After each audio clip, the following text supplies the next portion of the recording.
Good afternoon, groovy citizens, and happy fantastic Friday. You guys, it is Friday. I don't know about you, but my week has been long. It's been productive, but it's been long nonetheless. So I am so thankful that it is Friday, because that means the weekend is here. And God is so good. So the only thing I have to do this weekend, well, tomorrow, we are doing my sister's bridal brunch, because I think I told you guys she's getting married in December, and so we're going to be doing that tomorrow afternoon. So I am looking forward to that. But other than that, honey, this sister girl right here is going to rest.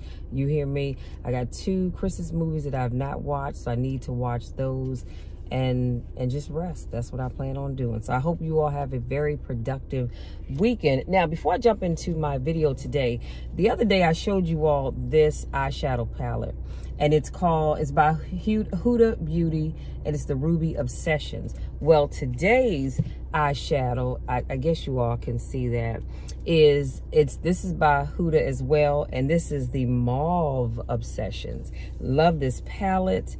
And let me show you which color I am wearing. So I am wearing this color right here at the bottom, and I put this over top of to give it a little shimmer. So it's this one here and that one right there. And so I truly love it now that I've gotten my finger all in it. But I truly love it. And like I said, this is the first time I've worn that color. And if you're wondering where I got those from, I was getting the Ipsy bag subscriptions. And so I got the bag and the box.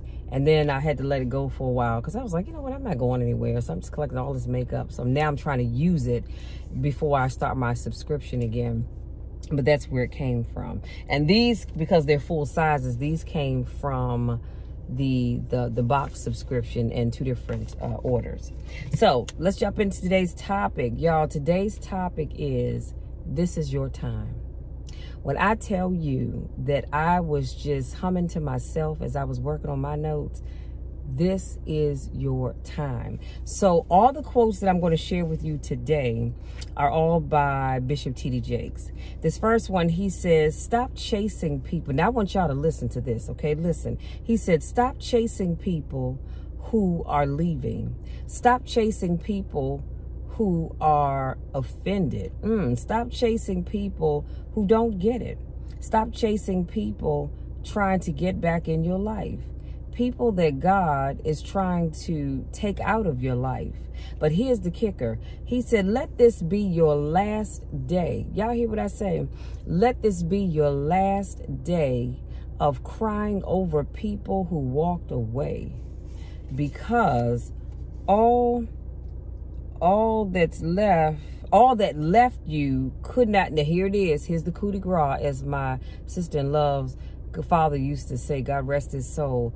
He said, all that left you could not stay, and all that stayed could not leave. But, well, he didn't say that, but when he would always say, here's the coup de grace.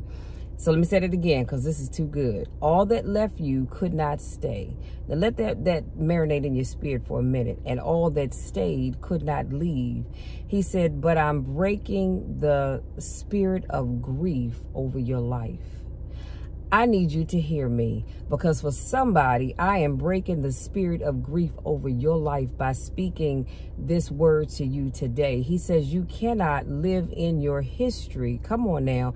And you can't live in your destiny. You must live in your reality. Your history is whatever's happened in the past. Your destiny is what's to happen in the future, but it hasn't come yet. So you can't live in something that hasn't come yet. All you can do is live in the right here and now. What did I tell you all? This is your time. This is your time. And then he said, the reason you feel that way is because of the way you talk to yourself. I need you to get clear on that. You feel the way you feel because of the way you talk to yourself. Sometimes it's not about what other people say to you or the way they say it to you. It's how you say it to yourself. If you change the way you talk to yourself, you'll change how your story is. The only thing the woman with the issue of blood did that saved her from dying was change how she talked to herself. Now, if you're not quite sure who the woman with the issue of blood is and how all that story came together, you can go to Matthew 9:20 through 22, Mark 5:25 through 34, or Luke 8:43 to 48. Go read up on it, because I don't have time to unpack that. But she changed how she talked to herself. She said within herself, not to anybody else. She wasn't talking to anybody else. She was talking to herself. And sometimes you got to talk to yourself. She said, if I may but touch the hem of his garment, I'll be made whole. So the greatest sermon starts within you. The greatest sermon that you will ever hear preached starts within you. What are you telling yourself? Some of you need to change the way you talk to yourself. The Bible says you have what you say. So you've got to be careful about what comes out of your mouth, because you will have what you say. And I'm going to go a step further and say you will have what you think. If you sit around thinking negative thoughts and then you wonder why you're not further along in your career or in your life, it's because of what you're saying and or what you're thinking. So keep that in mind. And then he said, stop talking to yourself about what folks did to you and start talking to yourself about what God put in you, because what God put in you will always overcome what people do to you.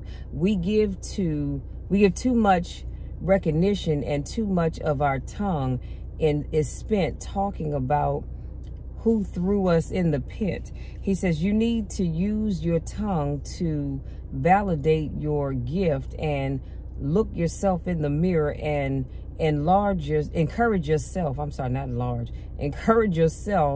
in the Lord and say, I'm still gifted. I've been through some pain, but I'm still gifted.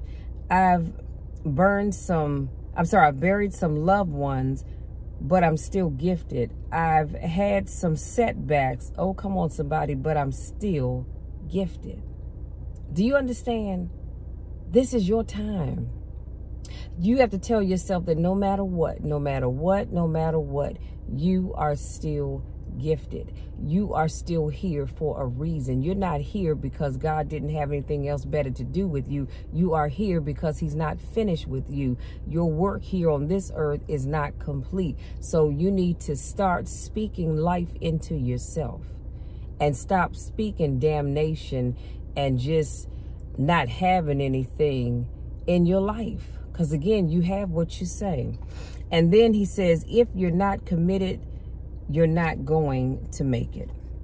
Even the ones with the, Lord, I can't read. Even the ones with the personalities you don't like, you have to be committed. Through the storm and the rain and the heartache and the pain and the disappointment, you have to believe in the we and the us and not the me and the you, or you're not going to make it. It's a commitment. It's not a feeling.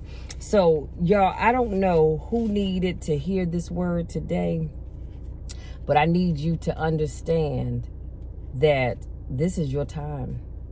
This is your time. This is your time. This is your time. I could say that from now until the sun sets today, but this is still your time. Some of you all have been going through so much. You have had everything taken away from you. You've lost everything and everybody. People have left you standing by yourself. But this is your time. And I'm going to tell you this. When it's your time, it doesn't matter what you have. It doesn't matter where you live. It doesn't matter who you know. It doesn't matter who you don't know. It doesn't matter who left you. When it's your time, it is your time. And I don't know who I'm talking to right now. I don't know who needs to hear this, but this is your time. You've waited, you've prayed, and you've done all that you know to do. What is the song says? After you've done all you can, you just stand. And you've done that. And you said, all right, Lord, I've been obedient. When is it going to be my time? Well, I'm here to tell you this is your time. But you've got to make sure that you are saying the right things and you're doing the right things. Because if you're not, you will miss out on that blessing. Just as sure as I'm sitting here talking to you with these glasses on. You've got to believe it. You've got to believe that this is your time. Not just because I'm saying that to you, but you've got to believe it because you know in your heart of hearts that this is your time. So I just wanted to touch on a few things, and then I'm going to leave you be. You know, like I said, I love it when he said, let this be your last day of crying over people who walked away, because all that left you could not stay, and all that stayed could not leave. But I'm breaking the spirit of grief over your life. Honey, let me tell you something. I'm a firm believer that when people want to leave, let them go. Let them go. Oh, you want to leave? Can I help you? There's the door. Can I help you? Would you like me to pack your things for you? Because what I'm not going to do is beg you to stay. I don't want anybody staying in my life in any way, shape, or form that doesn't want to be there. If you don't want to be there, bye. I promise you I'm not going to lose sleep over it. Well, that may not necessarily be true. True, I might be a little sad at first, but then I'm going to move on. Because I know that I only want people around me that truly want to be in my presence. If you don't want to be there, bye. So what you're not going to do is keep living in a state of grief, feeling like you just lost everything and everybody. Those people were not meant to be in your lifetime forever. I was just talking to a friend today, and we were talking about how people come into your life for one of three reasons. They come into your life for a reason. Sometimes it's to teach you a lesson. They come into your life for a season, meaning that they came into your life for this particular season, for this right now. Or they came into your life for a lifetime.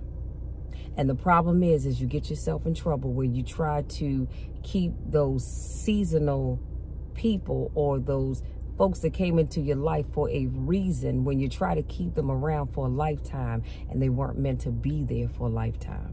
So you have to know the difference.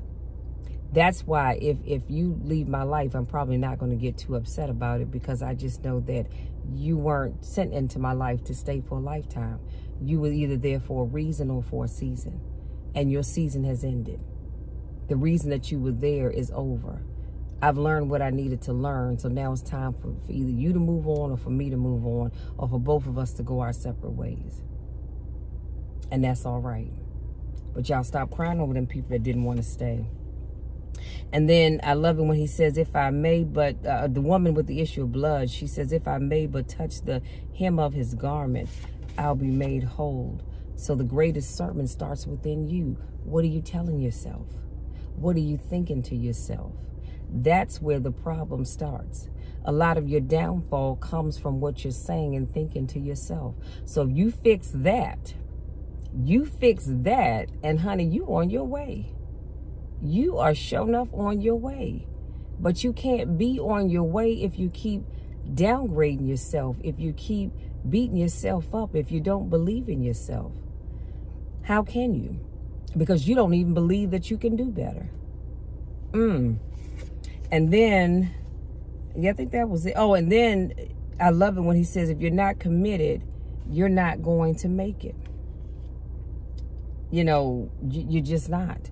If you are not committed, you're not all in, you're not going to make it. It's just like we're trying to lose weight. You've got to be committed, or you're not going to get that weight off. Being committed means that you are committed to eating healthy, that you're committed to sticking to maybe only one cheat day a week or one cheat meal a week, or however you choose to do that. If you're not committed to that workout, it's not going to work for you. It's not going to work out for you if you don't do the workout. Come on now. I can write you up the best workout program there is, but if you don't do it, you're not committed, so it's not going to help you. So hopefully, you guys, something that I share with you today resonates with you. I hope it encourages you to open up your mind, open up your mouth, and all of that good stuff, and start saying the right things so that you can achieve the goals that you set out to achieve. Because you are the biggest reason why you're not achieving the goals that you want to achieve, because of what you're saying and what you're thinking. Change that, and honey, you on your way. So if this is your first time watching one of my videos, I want to say welcome. Thank you so much for joining me. If this is not your first rodeo, I want to say welcome back. I miss you guys. It's always a pleasure to see each and every one of you. Yeah, I know I can't actually see you, but that's neither here nor there. But it's always a pleasure to have you back. Y'all go out there, enjoy the rest of your Friday. If you're going out, I want you to go out and be safe. Okay, go out and be safe. If you're staying in, hey, that's fine, because that's what I'll be doing. But enjoy your weekend to the fullest, and we will talk again tomorrow when I come and motivate you even further. Until then, take care.